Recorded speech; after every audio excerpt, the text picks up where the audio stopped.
All right, all right. That was Grand Cross by Ringmaster. And hello, everybody. I'm Jayme CheeseSlice. This is Uncontrolled Opposition, and today we're going to be doing another recording for our radio show on WBAI and the Progressive Radio Network.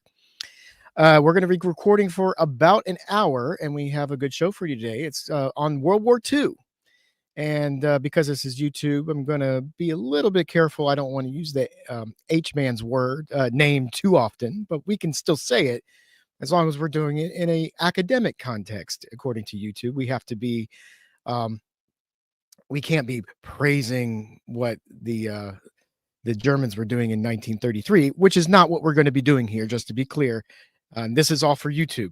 So we are talking about World War II, the Yahtzees and the H-man for academic purposes. So that's for YouTube.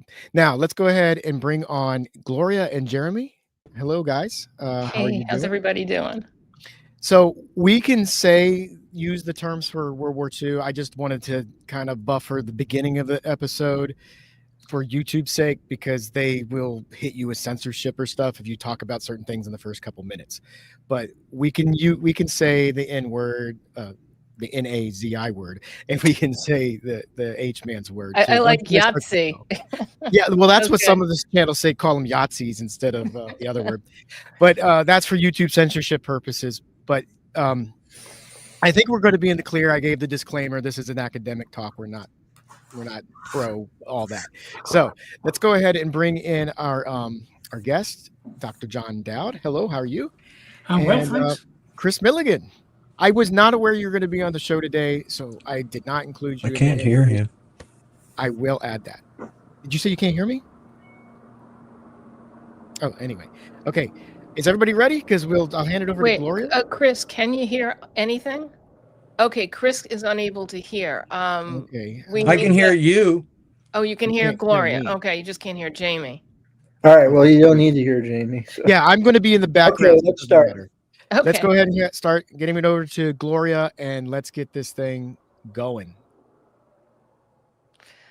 Hey, everyone. Welcome to Uncontrolled Opposition, where together we battle mind wars with truth strikes. I'm Gloria Guillo, an investigative journalist, and I'm here with my co-host, Professor Jeremy Kuzmarov, managing editor of Covert Action magazine. Our producer and engineer is Jayme CheeseSlice. Today's guests are author John O'Dowd and publisher Kris Millegan. They are here to tell us about World War I and II and the transformation of Adolf Hitler from unrecognized and impoverished artist to world-class dictator through a coordinated network of Western intelligence assets and bankers. This process is not only historic, but timely,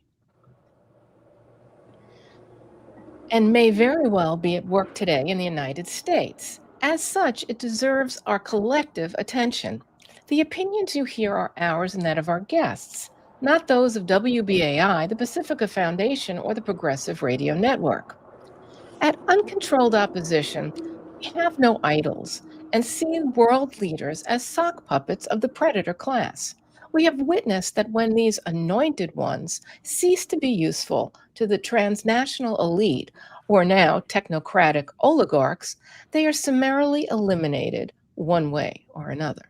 Some undisputable and recent cases in point are Saddam Hussein in Iraq and Manuel Noriega in Panama. Historical evidence drawn from Jeremy Kuzmarov's article and Two World Wars and Hitler, Who Was Responsible by Jim MacGregor and John O'Dowd, reveals a systematic Anglo-American intelligence strategy to cultivate authoritarian leaders for geopolitical ends. This method, selecting, grooming, and deploying volatile figures to destabilize rival powers, secures Western dominance at profound human costs. Today, we will look at Adolf Hitler's rise within this broader historical pattern, setting the stage for our guests to focus on his case. In the 1920s, Post-World War I chaos provided fertile ground for manipulation. In Munich, a U.S. intelligence officer connected a Harvard-educated agent with Adolf Hitler, then an obscure Australian, excuse me, then an obscure Austrian agitator and unrecognized and impoverished artist.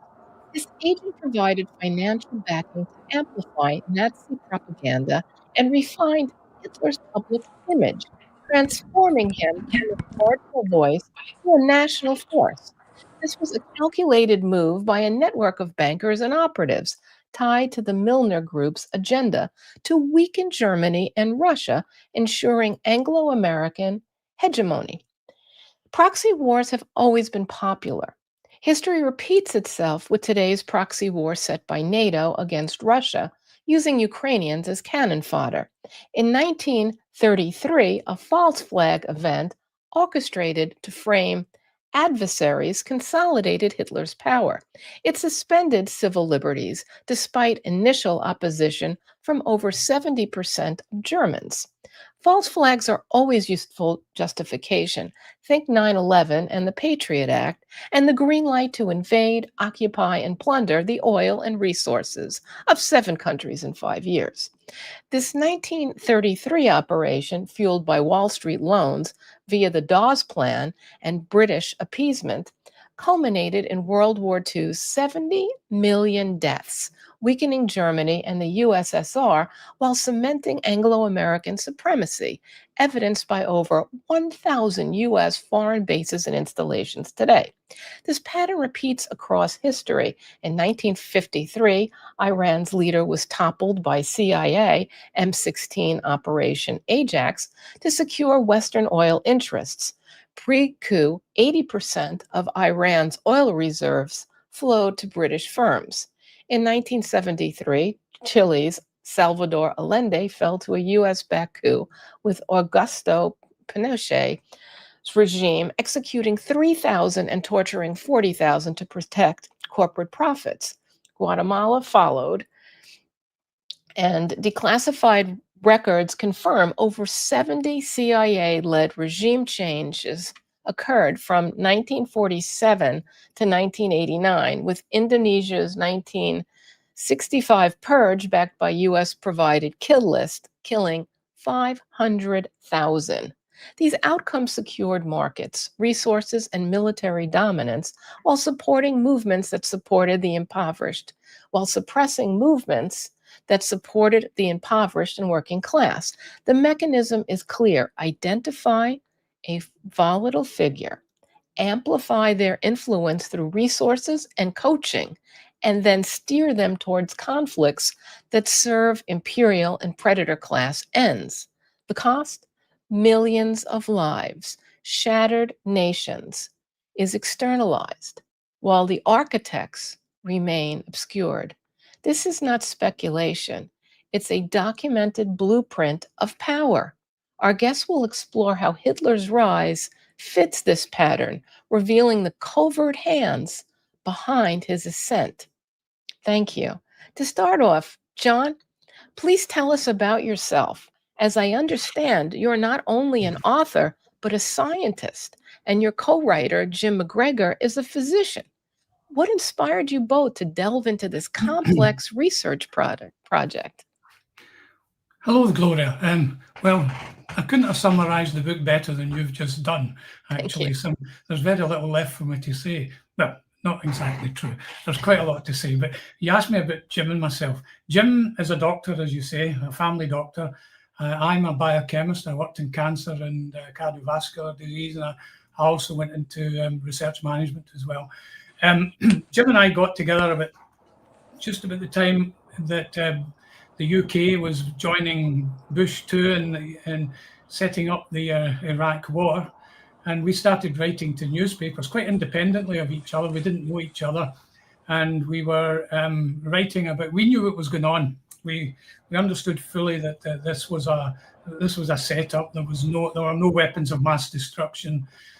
This guy had been their creature. This Saddam Hussein was created by them. He had fulfilled his functions, and he was getting a bit too independent for their liking.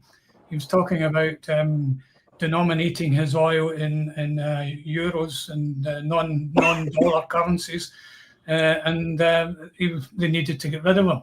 So we knew what was going on. We knew that our guy Blair was just a puppet as well, and he was joining his fellow puppet in setting up a war which wasn't very popular either in your country or in ours, but they had to make it popular by creating this terrifying enemy who could bomb us, who could get weapons of mass destruction to us in 40 minutes. So they were lying. Jim and I had backgrounds of study by which we knew they were lying. Jim had been brought up in a veterans hospital after his father had been invalided out of World War II, and Jim had met lots of badly damaged and injured men when he was a boy growing up, and he had decided to look into this and to figure out what was going on. Why were these poor men destroyed for, and what were they destroyed for? It didn't seem obvious. Most of them were World War I veterans. And when you read the World War I books, it looked absurd. What the hell had it got to do with an Archduke Ferdinand being assassinated in Sarajevo? Why did that lead to a world war? It was nonsense. We knew it was nonsense. And so we tried to figure out why it was nonsense. And Jim's a real expert in this. Jim has made it his life's work to figure out what was going on. And he'd written 2 previous books, which I assisted him with some library research. 2 previous books on World War I. Those books had been well received, and he decided that he was going to build on that. His co-author, Jerry Doherty, on those books, now sadly deceased, wasn't able to get involved, and he asked me as a long-standing friend if I would get involved with him. So my interest was in how universities have been infiltrated and taken over by the elites, and how, I started my academic career in the 1970s, 80s, and I saw that universities were being occupied by alien forces, and that we were being undermined. Academic research was being undermined. It was being directed. And then I did an MBA and discovered that what I had been told was economic science was economic garbage. It was a pseudoscience. I have an MPA, same thing. I have an MBA. It was pseudoscience. I mean, I'd already done a PhD in some real sciences, and I came to see this economics, this mainstream economics, which was in fact a cargo cult with pseudo mathematics, a whole load of nonsense based on no observations whatsoever, no hypotheses formed, merely axioms drawn out by mathematicians or cod mathematicians who decided that this was how the world worked. When you actually looked at how the world worked, when you actually looked at its predictive power, which is the real essence of what a science is a real science. You can tell a real science because it can predict what might happen within its theorem, within its thesis. And if that theory is wrong, then you overturn it and you have another theory based on new observations. So I'm rambling here, but that's how I get into it, because I knew what was happening to the universities. And again, I studied that and looked into that, and came to the conclusion that the same people who had brought us the wars have now taken over the universities, and have done for some time actually, but it was becoming quite obvious and blatant, and that's how I get into it. And then Jim had asked me to look at the historiography behind these things, and it was just as bad as the theories behind the bogus economics that we're teaching in the universities. I mean, I'll be very brief here. What we found was that if you look at the methods used in standard mainstream history, it relies entirely on the availability of documents. Well, what's the first thing that these people do when they're up to their no-use tricks? They don't create documents, or they bury the documents, or they disappear, or they're hidden or put in Fort Knox-like structures, never to be seen again. And so they're able to use a bogus historiography, which actually detracts from your ability to discover the truth, and they create a whole load of mythology, and that mythology is then infiltrated into people who become politicians, teachers, academics, civil servants, and they create a mythology around the country, and that mythology inevitably supports war, inevitably supports the current current economic paradigm, and supports the shafting of everybody, foreign and domestic. And so that's how I get into it with Jim. That's great. Yeah, that really resonates with my experience as an academic. Yeah, we all been there. That point, yeah, it really has been taken over by aliens. I felt I was in the twilight zone times working in different universities. Yeah. Maybe we can get into the detail. Yeah, I mean, really, it was an eye-opening. I just want to do a quick shout out to Kris. I mean, without Okay. a publisher such as Kris Yeah. and Trine Day, Oh. we wouldn't have these books. No, So, you know, his role is critical, Kris. This is key. Yeah, I just want to throw that out there. Thank Yeah. you, both of you, Well, and of course, Jeremy. I'm a spook brat, okay? And my daddy told me some stuff, and I've just been trying to figure out how the world really works, for many years. The day before my 20th birthday, my dad took me into a room with a professor from Vanderbilt, Dr. D.F. Fleming, and he looked at me and he said, the Vietnam War is about drugs. There's these secret societies behind it. And then he said, and communism is all a sham. These same secret societies are behind it. It's all a big game. Okay. I thought my daddy was nuts. I've been stuffed under the desk because the Ruskies were going to bomb us, And so I just, kept, and my dad, his last overt job at the CIA was branch chief, head of East Asia, a research and analysis office. So, I knew my dad had been in intelligence, but it had never been talked about before. Okay, and so in this meeting, they then told me all about his intelligence career. And then they started talking about the Vietnam War, about how they were playing out a lose scenario. Okay. Again, I was 19. They were trying to, draft me to go to Vietnam to kill people with rules. And I was having a hard time getting my head around that you've got to kill people with rules. Okay. And then I've got my dad and the professor telling me they're playing out a lose scenario. Okay. Why would you play out a lose scenario in Vietnam? And they said that they had participated in an assessment report for Eisenhower when he came aboard. And they said in this assessment report, if this happens and blah, blah, blah, blah. And they said they were playing out a lose scenario. And it took me years to get my head around that. Okay. And, and read many books and look into it. And another thing that a lot of this is about the drug trade, okay? Because the drug trade creates huge amounts of money, and it goes, skull and bones, okay? The main secret society here in the United States, elite secret society, was started by Alonzo Taft, a politician, and William Huntington Russell, who was the scion of Russell and Company, which was the third largest opium smuggler in the world and the largest in the United States. And they create huge amounts of money, which gives them a big pile, to spread out and corrupt people.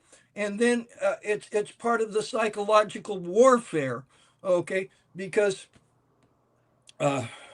these guys lost control of the drug trade after the Second Opium War, when opium became legal.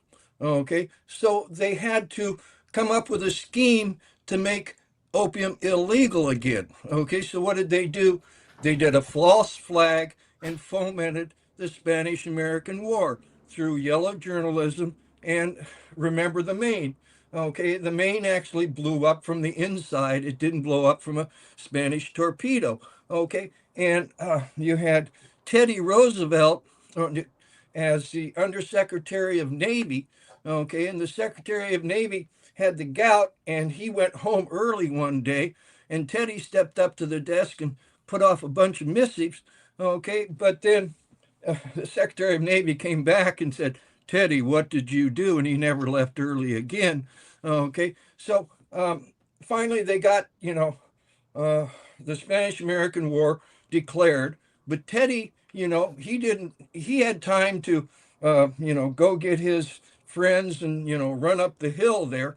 But they didn't take Cuba right away, but they took the Philippines just right after war was declared. Okay, and that's what Teddy had done. He had sent out these missives to Perry to come there to the Philippines.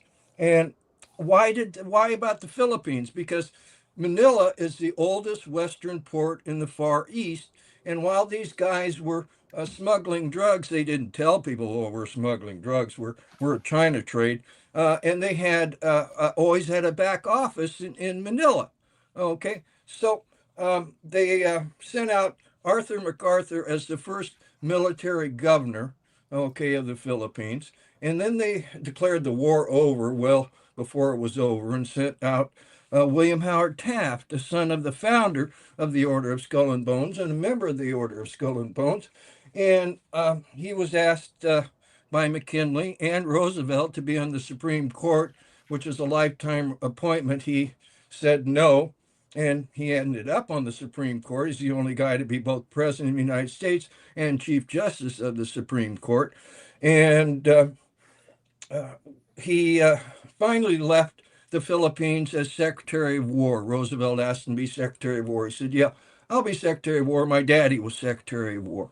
And so if you look at the historical record, what did he do between, being asked to be on the Supreme Court, saying no, and finally leaving as Secretary of War? He made opium illegal in the Philippines, in Asia. Okay, and then Taft started the Shanghai and the Hague Conventions, which gave us the prohibitions of cannabis, coca, and opium. Okay, which just, you can then sell these plants for more than gold, and sometimes you can raise these plants in the right, a couple times a year. Okay, so they were creating huge amounts of money. I mean, and I'd read these books, and you'd get some general, he'd pop up there and he'd say, well, if we're going to be the big butt on the bench, we got to be the big butt on the bench. And that was some of their rationale for being involved in the drug trade. And the other thing about this, the psychological warfare, one of the psychological warfare aspects is, okay, you had the Spanish-American War, okay, and they get the drug trade back in. They get big control over our government. They put out an income tax, and then they get fake money in there, and then, well, you gotta get the people in debt. So we go into World War I. Then we go into World War II. Another generation, and they do a thing there called the victory tax. Okay, where we got to beat these Japs and Huns, and you don't, we're going to make it so you don't even have to lick a stamp. We're going to go directly to your employer and take the money there. Okay, and that's where withholding started, which gave the government a lot more money, because before withholding, only about 20% of the population was paying the income tax, because it's really not a tax on wages. Okay, but they keep dumbing us down away from our Constitution. Okay, so again, you had Spanish-American War, World War I, World War II, a little Korean thing, and then Vietnam. What did your daddy do in the war? What did your daddy do in the war? So they rationalize and keep this war mentality out there, because wars are pretty easy to sell a lot of times. So's peace. Okay, so you get the people fighting each other. Okay, divide and conquer. Okay, and so I met Jim MacGregor because he called me up, because he did a book called Hidden History that was put out by a major publisher and did pretty good. And so he came at him with another book about World War II called Prolonging Agony. Oh, well, I love the name. Yeah, they wouldn't print it. So I said, okay, Jim, let's do it. Okay. And then when he came at me with 2 world wars and Hitler, I said, wow, this is an amazing, great book. I mean, I've read a lot of books. I've read books about war, I've read books about banking and all kinds of things. This thing puts it together so, you can really understand the perfidy, okay, that basically these secret societies, okay, which have a level above our sovereign countries, okay, are fomenting on the world so that they can control us, control our future, and control our children. Great. Well, thanks for that. And yeah, John, maybe you can just go into some of the details for the audience as far as the Milner Group. Maybe just explain the Milner Group and their influence over British policy and how who are the forces behind Hitler's rise that you go into in the book. yeah, well, the Milner Group was actually something that was brought together to implement the will of Cecil Rhodes. Cecil Rhodes, or Cecil Rhodes as you call him in the States, was basically a crook, a gangster who was Oxford educated, like lots of crooks, and who went to South Africa, opened some gold mines, and made a lot of money by shafting the Boers, who were the white previous occupants of it, and of course by completely eliminating any resistance from the black people whose country they had stolen. And so he had this vision which he got from a guy called John Ruskin. John Ruskin had been an art historian and a strange fellow whose strangeness I won't go into on this program, but who had an idea, a vision of a world run by Englishmen. And to a Scotsman like myself and Jim MacGregor, a world run by Englishmen is a nightmare, an absolute intolerable nightmare. However, because they already run our country and run it into the ground. I'm Scottish, by the way, like Jim MacGregor. So he wanted the world run by English gentlemen, and he left details in his will, and he left a lot of money which he'd stolen from South Africa to implement this. And one of the guys who implemented it was a guy called Milner. And Milner got together with a whole load of other folk, including the Rothschilds, but also some old English families, the Cecils. The Cecils had been spies for the English state and then the British state for centuries. They're still there because that's the way things work in Britain. The comes down in families. That's why we've got an inherited head of state. And they decided that what they were going to do was to create an empire. And they already had the basis of one in the East India Company, the British East India Company. There was a Dutch East India Company as well. And they used that as a launch pad for the British Empire. And of course, they already had lost the United States, which was originally part of their empire. And their vision was to regain the United States and make it part of Greater England once again. And a whole load, there was a conspiracy to do this centered around Oxford University, Allsouls College, Magdalen College, which the English strangely pronounce Magdalen College, and they decided that the main way to do this was to take control of the teaching of history. So they invented a historiography, which was designed, if you wanted to design a historiography, that is to say, the methodology used to create historical facts. They invented a historiography which relied entirely on documents, and that these documents were the gold standard. And unless you could document something, then it wasn't history. And so they created this historiography, which was then going to be inculcated into the ruling classes who would go on and run the empire. The story was that England was a culmination of God's creation. An English gentleman was the highest stage of human evolution.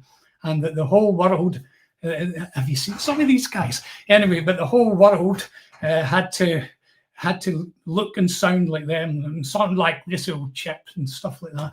So this is what they did, and in doing so, they had some money of their own, but they needed more money, and they got that from the bank, the Rothschilds and other bankers, and through that mechanism, they controlled the British state essentially, and they sought to control the United States, and ended up partially doing so through their control of Wall Street.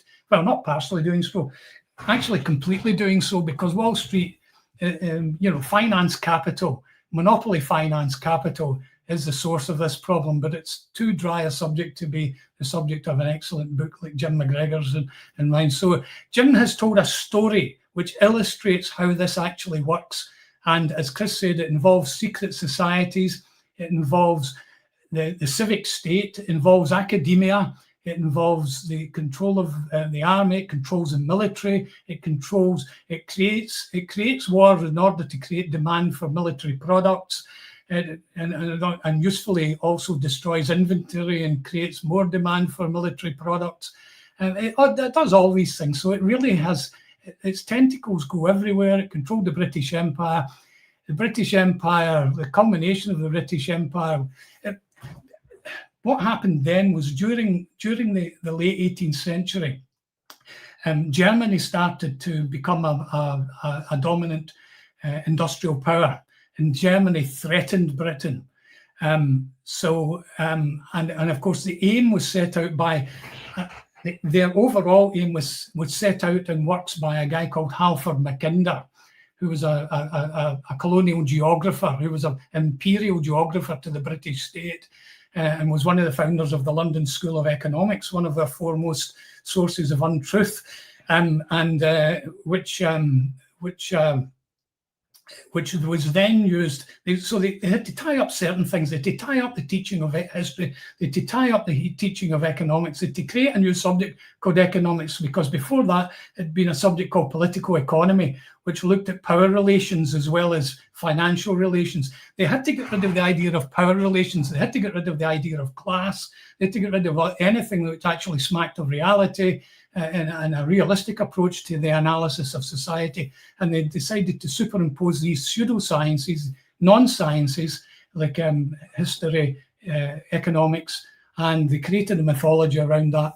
And the aim was, of course, to control Eurasia, which is set out very clearly by Mackinder's work, the pivot and the I can't remember the details, but actually you can find a good echo of that in the Grand Chessboard, which drew heavily on Mackinder's work, because what happened after the First World War and the destruction of Germany was that it was the time then to destroy Russia for various reasons. The main reason being geopolitical, but they also had to have Russia represented a further threat, because unlike fascism, which is a little brother of capitalism, Russia was threatening to do something completely different with the capitalist system, and it had to be destroyed too. So this is what they set about doing, and they did this through war, which is the standard way of doing it. Preparations for war, creations of hegemony by economic, military, and other ways, and the Milner Society in Britain was very much part of that. It exists to this day in other forms. It is a secret society itself. It's involved with other secret societies. Kris is an expert on Skull and Bones, and that's the one that runs the States, but they're linked. They're all linked up. They're all part of the same infrastructure, which is there to do the same thing, which is to ensure that the world, or as much of it as possible, and is controlled by the bloc that is represented by, in the Western Hemisphere, initially by the British Empire, and then by its successor empire, the United States Empire, and now by NATO and the Western Empire. That's it succinctly, but it's the great thing about this book is it tells a story about the mechanisms they use, how they actually go about it, because it's all very well to have an overarching theory about how these things work. I happen to understand that it's finance capital it's monopoly finance capital that lies behind it. But that's a very difficult concept to get over. If you can tell the story through a book like this, which is how they actually, what are the mechanics of it? Who are the people involved? Because none of this is not theory. This is how you actually operate it. Who are the agents of this? What is the agency? This thing has to be given agency, and it's given agency by the methods described in this book. Can you simplify it a little bit and just talk about how Hitler came to power, how he was financed and groomed? Because I think that's something that people can really, relate to. It's a little bit simple. Well, after the First World War, they had the Versailles Peace Treaty, the so-called Peace Treaty in 1919 in Paris, which set conditions upon Germany which were impossible for it to make. They placed the whole burden and the guilt of the war on Germany and told them that they had to make reparations. And they did this by doing so, they destroyed Germany, essentially. The German economy was wrecked. And as a result of that, when you wreck an economy, you get a whole load of people who take objection to that. And you get rabble-rousers. Because people don't like having their economies wrecked, and they don't like having them wrecked by foreigners, and they don't like having them wrecked by war and then by peace. So the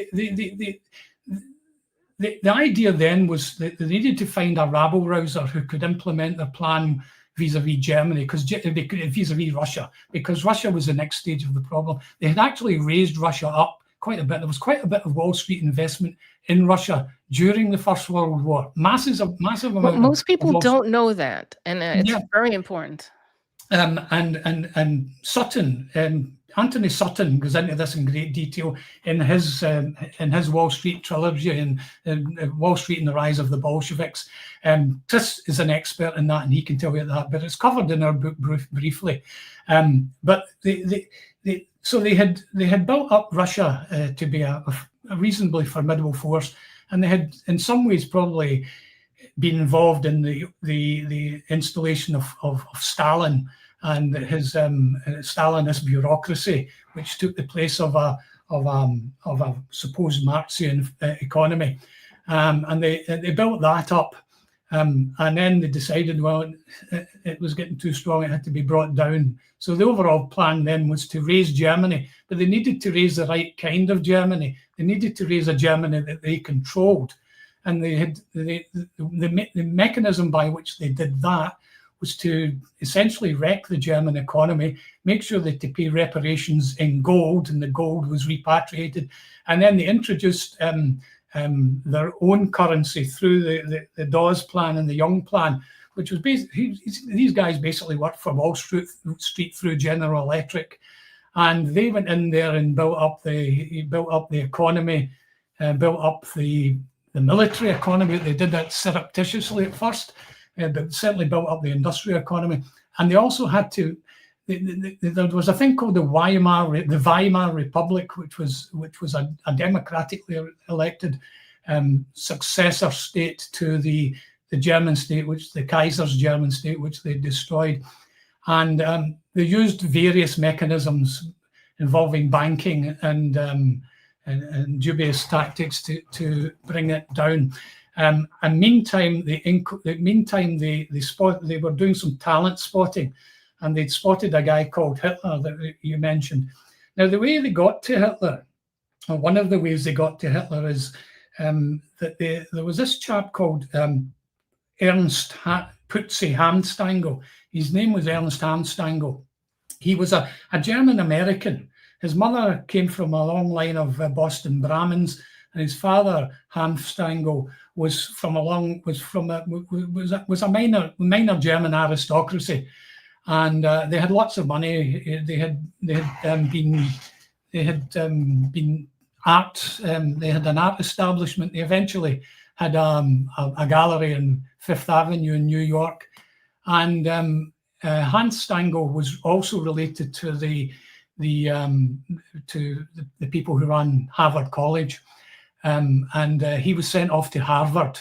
He spoke perfect English. He played the piano perfectly. He was a brilliant pianist, a brilliant musician, a brilliant actor.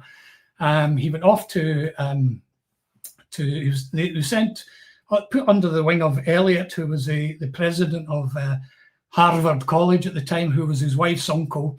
And he was educated with a BA at Harvard, and he had been involved in the Hasty Pudding Club and a whole load of amateur dramatics and other things at Harvard. And he got to know lots of interesting people, including the Roosevelts, both presidents and their Roosevelt's son. And he got to know FDR as well, who was a contemporary of his. And they were friends and colleagues and closely associated. And he got put in charge of his father's, his family's gallery in Fifth Avenue. And he married an heiress, an American heiress. And then in 1921, and when things were going wonderfully well, his company was thriving, he went off to war-destroyed Germany, just like that, and decided that he would relocate to Germany. There's lots of evidence that we present in the book that he'd already been recruited by British and American state agencies at that time. And then he was introduced by Smith, a guy called Smith, who was the military consulate at the German, the military consul at the American embassy. And he was introduced to Russia and quickly became his bosom buddy, best friends. And he taught Hitler how to speak properly. He introduced him to polite society. He financed him.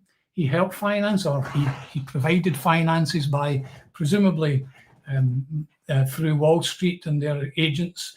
And he helped Hitler found his newspaper. And he built Hitler up into a formidable force. Hitler had a natural public speaking ability, and Hans Stangl was heavily involved in that. And there's good evidence. Well, we know that Hans Stangl was at the beer house putsch, the attempted revolution by Hitler in 1923. We know he was involved in that.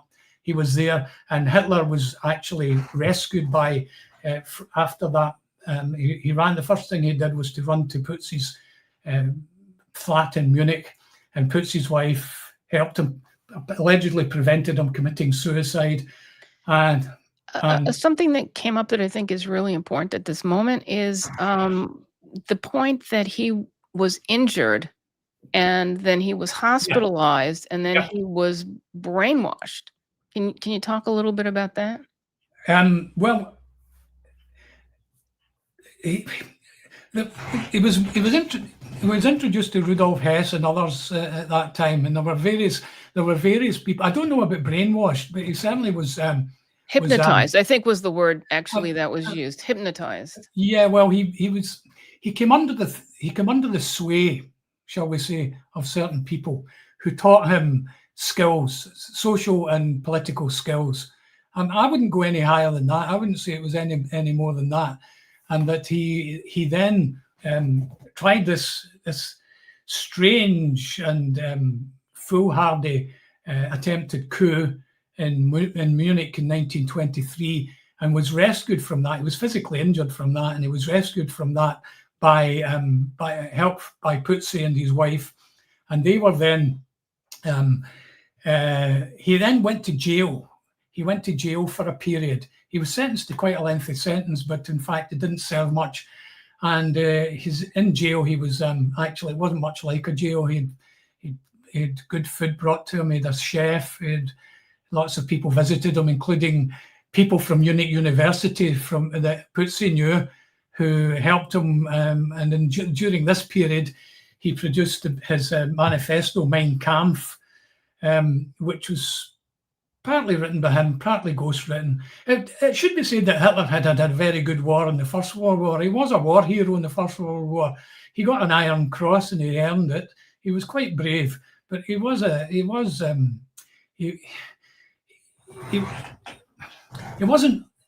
entirely political until he was politicized by the processes I've just described. And he was spotted as being an excellent whipper-upper of crowds. And he used to have these great occasions in the beer halls at Munich, where he would expound on Germany's dire situation, which was a truth. And then he identified the enemies, which were the Jews, which was not the truth. He then was assisted to power by various people, including Hjalmar Schacht, who was a banker, who was a half American as well, and who'd been brought up partly in America. And he had connections with Montagu Norman, who was on the Bank of Scotland, and then Strong, who was the first director of the Federal Reserve. And so these people were all close to him. They were with him at this time, and through them and through the German industrialists, the economy was built up. Hitler was built up personally, and the Nazi Party was built up through various devices that were which were full of guile and subterfuge. And that was through that. Eventually, he came to power in 1933 in an election in which he was a minority party, and he was selected as chancellor, largely through the efforts of Hjalmar Schacht and others. And once he had gained power, he had he burned down the Reichstag, false flag Reichstag. They picked up a communist for that, a Belgian guy, a Flemish guy, and made him a patsy. He was executed, and they blamed it on the communists. So they get rid of the Communist Party. They then get rid of all the other opposition parties, the socialists, the liberals, the Catholics, anybody who would oppose them. And Hitler took full power. Now, this book presents pretty good evidence, in fact, that he was deeply involved in the Reichstag fire. This Putzi guy was. He stayed overnight in the Reichstag Palace, allegedly with a fever, and there was a tunnel between the palace and the Reichstag. And there's evidence that he was involved in setting the fires, or at least controlling the groups, or at least allowing the people in, the brown shirts in, who actually set the place alight and gave rise to the excuse, the false flag excuse that Hitler needed to take full control, having been partially elected and put into power by the aging Hindenburg, who was the Chancellor of Germany, the Chancellor of Germany at the time. Sorry, I can't hear you. Jeremy, you're muted. Oh, I think Jayme. Yeah, that's a terrific overview. I wanted to ask, in writing this history, what kind of sources? I mean, I agree the book is chock full of evidence and makes a convincing case. What is your methodology? Since, as you say, that the documents are often, scrubbed from the archive. I mean, I'm trained as an academic historian, and we're trained to go to the archive. And I mean, often you can get some valuable material in the archive, even though it is, as you say, heavily censored. But so what was your methodology in recreating this kind of secret history, which I learned a lot, even having read so much about World War II before? You had all this new evidence I'd never seen. Oops. John's muted now. Right, I'm not muted now. There were two approaches, right? The first one was we had a German colleague who we can't name, who's acknowledged in the book, and who went to the archives, the German archives, on our behalf, including some of the East German archives, and who provided some interesting information to us. But all of the information we've got is largely found in secondary sources, but it's found scattered about. Jim's great genius in this has been to collate them and bring them together. But the other way we did it was to take I'm a trained scientist, was to take a scientific view of it, right? In the absence of primary documentation, which is rare and difficult to find, the scientific method looks at it this way. You take a set of observations and you create a hypothesis from those observations. Let's say that our hypothesis from the observations we find in the secondary sources is that behind what we see in the official histories, there's another history. In that other history, there are other people involved. These people will be inclined to be powerful, wealthy people who provide the wherewithal and the means to do that. And so you go to sources which might provide you with evidence to support that. One of the main sources we got was actually from one of your own academic colleagues in the States, Carol Quigley. Now, Carol Quigley was a Harvard historian who spent much of his career at Georgetown University in the School of International Studies there, and he was a well-respected academic historian, and he wrote a book called The Anglo-American Establishment. The Anglo-American Establishment, which identified the Milner Group as being behind this. Now, he had access to their secret documents. He wrote this book and he didn't publish it in his lifetime, or he didn't publish it right away. He also wrote another book, which was published subsequently, Tragedy and Hope, which went into a great deal of detail outlining how these networks worked. Now, by looking at these books, and then by looking at the work of another historian, Anthony Sutton, there were huge amounts of clues between these works as to what might be happening. And we were then able to form hypotheses, which we then went to other sources to see if we could find supporting evidence for. And it was drawing together these strands of evidence from primary sources which had been released. And I should say that after he'd produced these works, Sutton was disowned by the establishment, and even people that had been involved in the education of, such as Clinton. Clinton cited him at his inauguration, incidentally, as being one of his great teachers. Well, he was kind of disowned after that, and they tried to make him a non-person. And then he'd published his book through Macmillan, and Macmillan, sales were going well, and then suddenly they stopped going well. And it turned out that Macmillan had destroyed the plates, and this book was rescued from obscurity. I think Kris can come in and provide us with information about how that happened. These plates and these books were rescued from obscurity. Kris himself was a friend of Sutton, and Kris can cast some light into how these mainstream academic historians who were subsequently denounced, Soviet style, had given us a door into the facts, into some of the hidden history that Jim identified, and then we were able to collate. Another important book I should mention is that of Guido Preparata, who is an Italian-American historian who wrote a book called Conjuring History. Guido Preparata was guided by his own American historical background into looking at this subject, and he was able to discern things.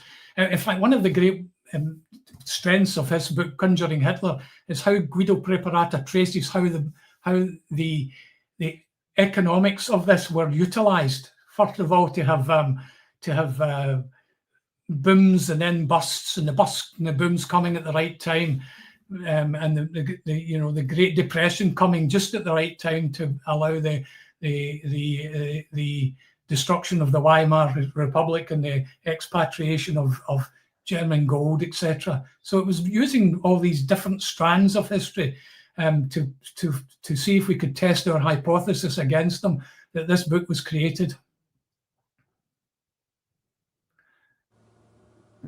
Gloria, did you want to? Yes, indeed. We had two Scottish scientists, taking on British establishment historians, using three professors. Professor Quigley, who was born in Boston, Sutton, who was born in London, and Preparata, who was also born in Boston. And then, he mentioned Quigley's book, Tragedy and Hope, and Macmillan stuffed the book and broke the plates. And then basically some people just,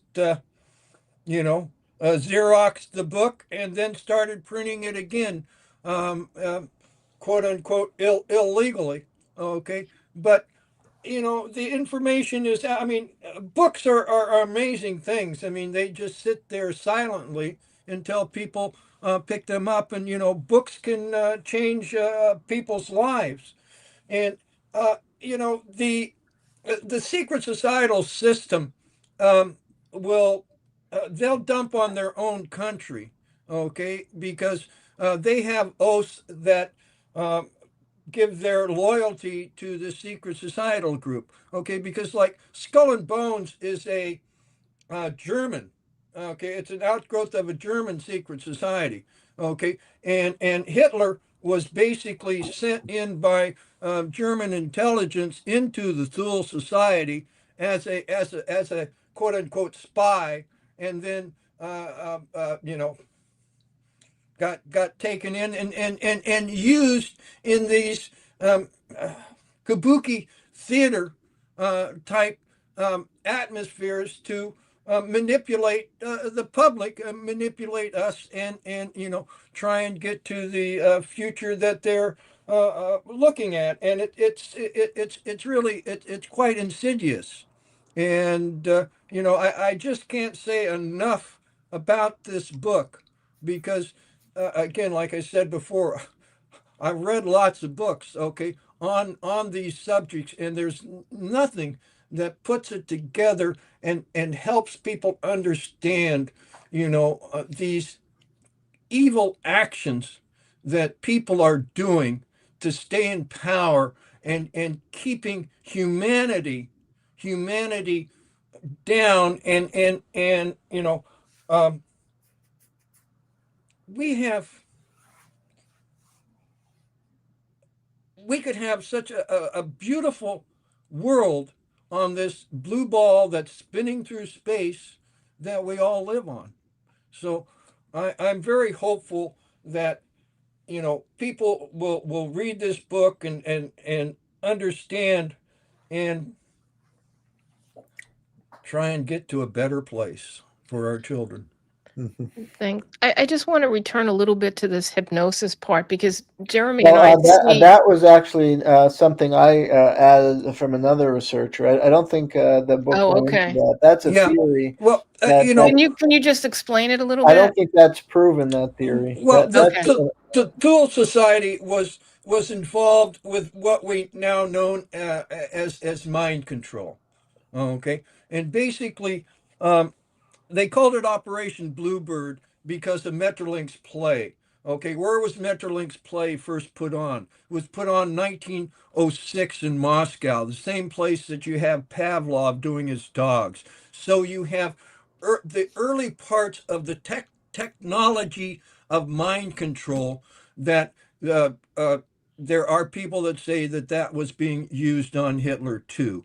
But uh, we don't have a lot of Proof. documentation on that. Yeah, But I think what John showed that they use like Putzi, like use stuff from Harvard. Like they turn the Nazi rally. They use techniques from Harvard pep rallies, to make these like festive events, and that was all coached. Like that was all choreographed for them. Yep. That was the Hasty Pudding Society in action. Yeah. I found that very interesting, and they created this theater, and Hitler was just the front man, and I guess they told him what to do, and ingrained in him that he was going to invade Russia, he was going to be a great leader. Exactly. And that was their do goal. you guys have you can only infer that. Do you have information on Edmund Forrester? I mean, the Well, passage. that comes from Mae Brussel, because I added that in the article I wrote, because I'm also doing an article on Mae Brussel, who did research on these kind of areas, and she was discussing that because she was an expert on MK Ultra, but that was not that's not proven. Yeah, it's a theory, but I don't know that can be proven. Well, it's certainly interesting. Well, we've gotten to wrap it up, so I have to say, well, thank you so much for coming on the show. It's amazing to hear this history. Can you please, John and Kris, can you please tell our audience how they can follow your respective work and purchase this important and pivotal book? Kris? Well, we have TrineDay.com. It's available at Amazon, every place that good books are sold, and read it and find out what's going on. I just want to say that the opinions you hear are ours and that of our guests, not those of WBAI, the Pacifica Foundation, or the Progressive Radio Network. That wraps up our show for today. This is Uncontrolled Opposition. I'm Gloria Guillo, joined here by Professor Jayme Kuzmarov. Remember to like, share, and our broadcast. Your kind support keeps us going. Please find us on Substack, Twitter, X, and Podbeam. Thanks for tuning in. Hope to see you next week. Guys, we're still on, so if you want to say any closing things that you didn't have a chance to say, this is an opportunity. We still have a live audience. And if something is urgent, Jayme can edit it back into the piece that we're using for WBAI, if he has space. I think one of the important things I should say about Preparata's book is Preparata based his work very extensively on a guy called Thorsten Veblen, who was probably one of the last political economists allowed to work in the United States as a political economist. And he had a very scientific approach to economics and a very scientific approach to he looked at evidence. He was one of the last who actually looked at evidence. And of course, this is why it's important to try and look at history from this point of view. Looking at the evidence, can you form a hypothesis from the empirical facts? If you can form that hypothesis from the empirical facts, is there anything else parallel to it that bears out that hypothesis? Can you predict what might happen? Well, based on these empirical facts, we could probably have predicted Vietnam. We could have predicted Iran, Iraq. We could have predicted the whole lot. We could have predicted Ukraine. We could certainly predicted Palestine. It's all there because it's all the same people carrying out the same modus operandi as they always did for the same purposes that they always did.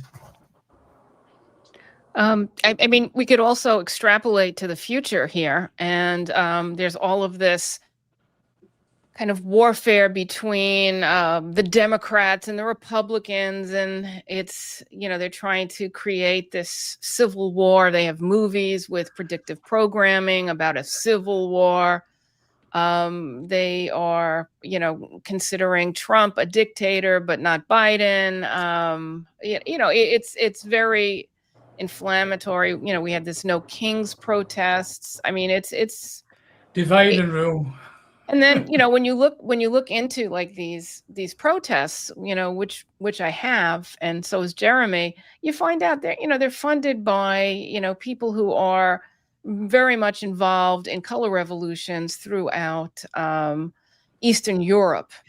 And, there's receipts on these people, like Soros. There's receipts.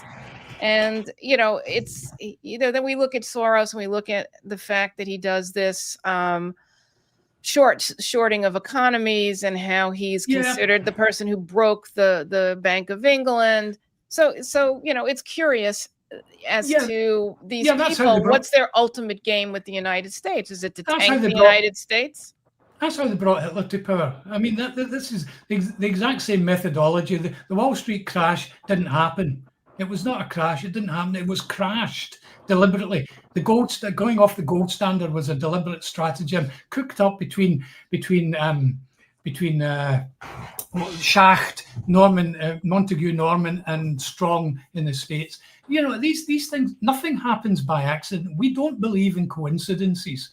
These people know how to orchestrate events, and they do orchestrate events. They've always done it. They continue to do it. They're doing it right now. I'm a big fan of Ben Franklin. Right. Okay.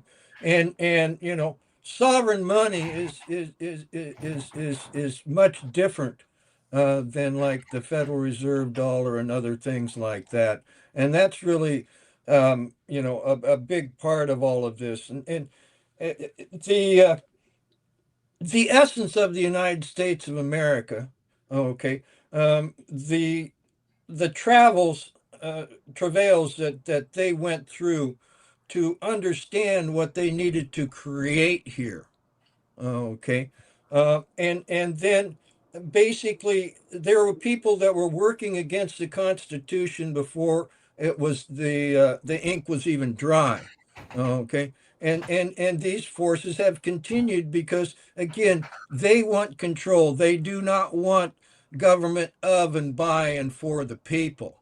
Okay. So again, we need to, okay, what is our goal as a people? What is it that we want to do? Do we want to just perpetuate this BS? Excuse my language. Okay, or do we want to try and stand on the principles of what the United States of America is? Okay, and I mean. I'm 76 years old. I've seen a few things, okay? And I mean, we were told, for years, well, the UN is a bad thing and they're evil and these people are coming for your guns and they're gonna, and all this stuff and it's gonna be coming from the left. And now we have Trump and Musk and this technate. I mean, they're just trying to do the same kind of control except through another way. Techno Okay, feudalism. And again, what is our goal? Okay, and I think our goal is peace. Okay, but you can't have peace without justice.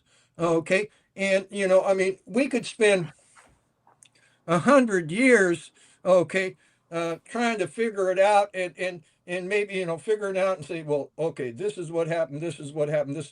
But again, the we need to move forward. We need to get past all this all this BS. Okay, and again, government of and by and for the people.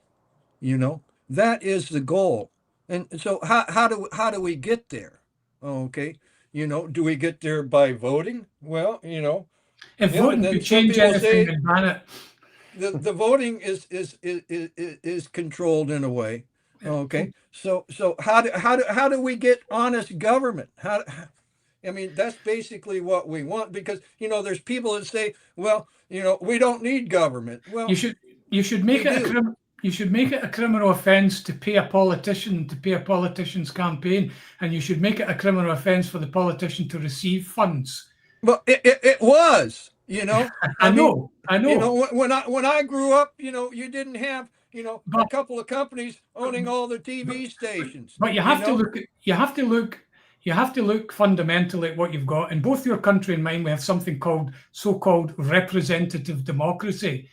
Its purpose is to prevent democracy. It's to deter democracy. It's to put democracy into the hands of people who either can be manipulated, bought, or otherwise controlled. And that's how it works. Until you get over that problem, until you have proper direct democracy, where local direct democracy, which you still have to a huge extent in the United States, but not at federal level, certainly not at federal level, probably not at state level in many places. Until you can get past these things, we're all in trouble. Our so-called parliamentary democracy is, in fact, is actually feudalism. It's dressed up as democracy. We still have the sovereignty of the British, the English Parliament, I should call it, because I won't go into it just now, but it never was Scottish Parliament. We were co-opted. But the whole sovereign basis of Parliament in the United Kingdom is the Crown in Parliament. All powers derive from the Crown. So that's why they're called His Majesty's forces. That's why it's His Majesty's courts, His Majesty's judges. There is no democracy there. There is a superstructure of democracy, but no real democracy. And as ever, people with wealth and are people with power. Till you go over that problem. Right. And well, here in the United States, I mean, we have 435 representatives because of the size of the building. Okay. I mean, in the initial, they didn't put 10, there was 12 in the initial Bill of Rights that they submitted. And one of those was about how there should be one representative for, I believe, was 30,000 people. Okay. And if we actually were going with that, I mean, there'd be 1,500 people in DC doing the people's business. And so you have, when you only have 435 there, well, let me see. I don't have to compromise all of them, but if I can blackmail and compromise, a bunch of them, then I basically get control of the system. Okay, and we've got, along with the secret societies, we've got some other groupings, because you basically have the secret society system here, and then you have sovereign countries, and then in between that you have criminal gangs, fraternal organizations, religious organizations, okay, that sometimes do the bidding of the secret societies. Sometimes they just do whatever they want, okay, make money or whatnot. But we live in a very very corrupt system, okay.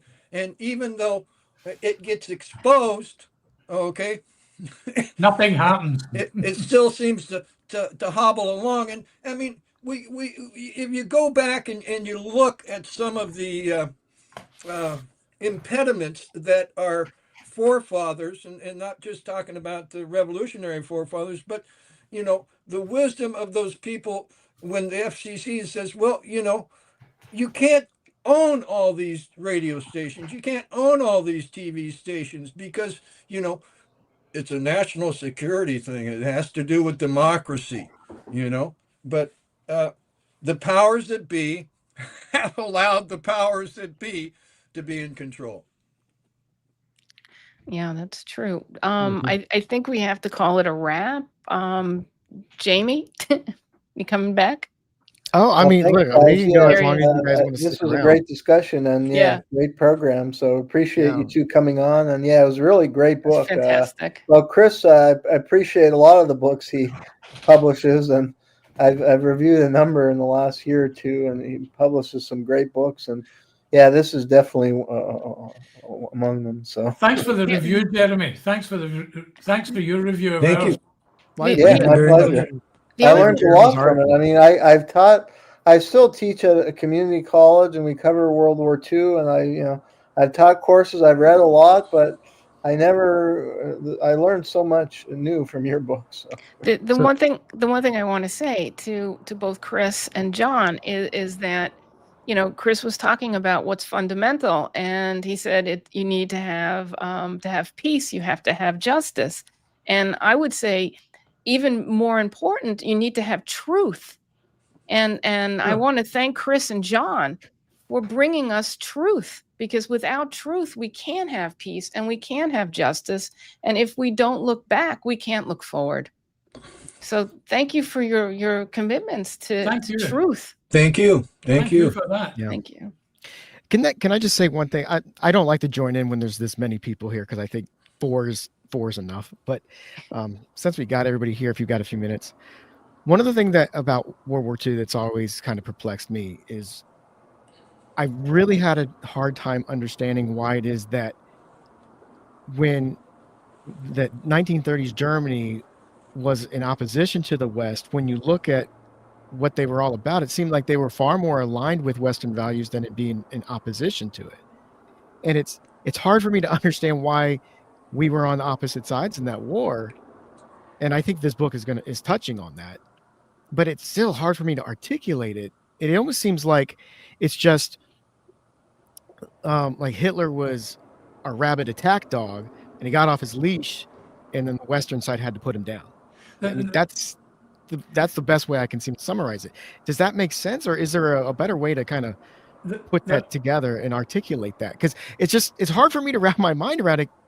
It's because you look at the interest of both sides; it seemed like they were far more in line than they were opposed. Yeah, but you had two separate sets of interests. Well, you had several sets of interests, but in the end, there are no sides. There is just one side which manipulates the whole thing to its own ends, and it has a plan, and the plan at that time was to put Germany against Russia, and so first it destroyed Germany, then it built it up again, and it had previously built Russia. And then decided that it had to go as well, because the overall plan was the domination of the Eurasian landmass and its resources and its peoples and its markets and its raw materials. and its geography, its geopolitical situation. There are no sides in this. The only side is the side of money, and they don't have any loyalties to anything except their own what they see as the means to their particular end at that particular time. It's the old there are no permanent friends, there are only permanent interests. Is that exactly the phrase? Yeah, exactly. Yeah. Exactly. Okay. All right. Well, thanks for answering that. Thank you. It's still hard to understand that, because like you're growing up, you're like, okay, they're the bad guys, and we're the good guys, and we beat them, and yay, go us. Yeah, but you start to look into it, you're like, how did that even happen? Uncle Joe Stalin was our ally during that war, and then he suddenly became our enemy. Yeah. It's I'm trying to think of the name. Oh gosh, there's a Dutch guy who was professor at Yale. I'm 72, and my ability to recall names is. But anyway, he wrote an excellent book, which was long forgotten. It was cited by. It was actually cited by John Bellamy. John Bellamy. Oh gosh. Anyway, I wish I could remember this guy's name. But there's an excellent book which tells you how these interests are, how foreign relations is organized, and it was well ahead of its time. Written in 1938, I think. Stillman.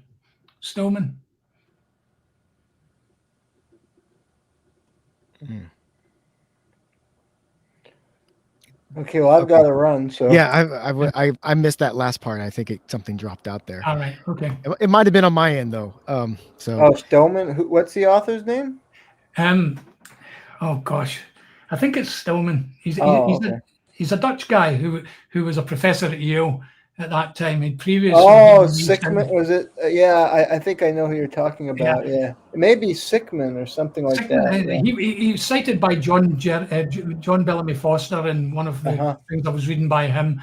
Yeah, and it's excellent stuff. Very perceptive and very predictive, which is just what we hope to see in science. Mm-hmm. Well, I think we're time to wrap it up. Gloria had to run because she had somebody at the door that she had to take care of. So thank you guys for showing up today. This was really fascinating. I mean, World War II, I think, is a favorite topic of many. And it's a really, really good insight into what really kind of stirred up and set up the war. So thank you, Jayme, for helping organize this. This is fantastic. And thanks to everybody watching at home.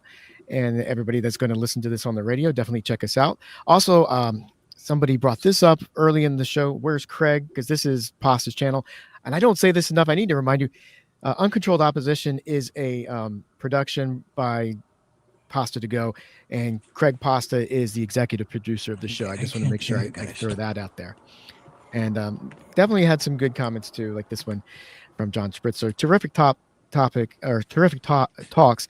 I wrote a book on World War II that focuses on how the ruling elites needed that war to control the increasingly revolutionary working classes in the U.S., Germany, and Japan. And the rest of his comment got cut off, but I don't know if you guys are familiar with John Spritzer and his book, but it sounds like that might be an interesting thing to check out as well. So with that, I want to thank you guys. Thanks everybody at home. This is Uncontrolled Opposition. We'll be back again next week, and have a great weekend. See you later. Okay, take care, guys. Thank you. Bye. Bye-bye. Have a good evening. I guess it's evening for you. Yeah, I'm just going to have my dinner. Okay. Have a great evening. All right. Thank you, guys. Kris, I can't hear you guys. Yeah. So I don't know.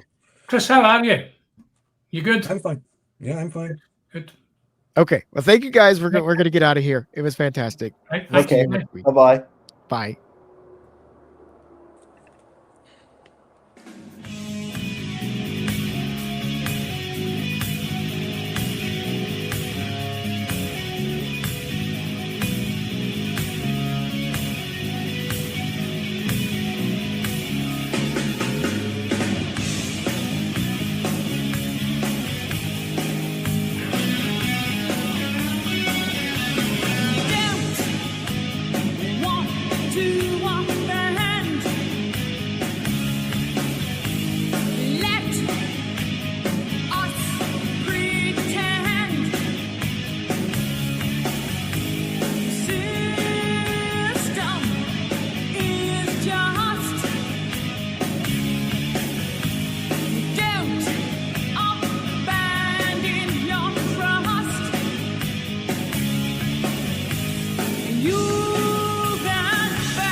see